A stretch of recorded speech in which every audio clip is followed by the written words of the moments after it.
حضرت ابن عباس رضی اللہ عنہ بیان کرتے ہیں رسول اللہ صلی اللہ علیہ وآلہ وسلم نے فرمایا جبرائیل علیہ السلام نے بیت اللہ کے قریب مجھے 2 مرتبہ نماز پڑھائی۔ ایک مرتبہ جب سورج تسمے کے برابر ڈھل گیا تو انہوں نے مجھے ظہر پڑھائی، اور جب ہر چیز کا سایہ اس چیز کے مثل ہو گیا تو انہوں نے مجھے عصر پڑھائی۔ جس وقت روزہ دار افطار کرتا ہے اس وقت مجھے مغرب پڑھائی، اور شفق ختم ہو جانے پر مجھے عشاء پڑھائی،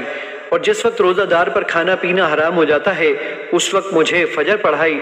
پس اگلا روز ہوا تو انہوں نے مجھے ظہر اس وقت پڑھائی جب ہر چیز کا سایہ اس چیز کے مثل ہو گیا، اور جب ہر چیز کا سایہ 2 مثل ہو گیا تو مجھے عصر پڑھائی، اور جس وقت روزہ دار افطار کرتا ہے اس وقت مجھے مغرب پڑھائی، اور تہائی رات گزرنے پر مجھے عشاء پڑھائی،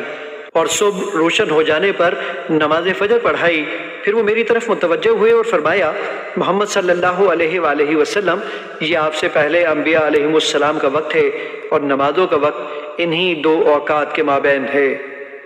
مشکوٰۃ المصابیح حدیث نمبر 583۔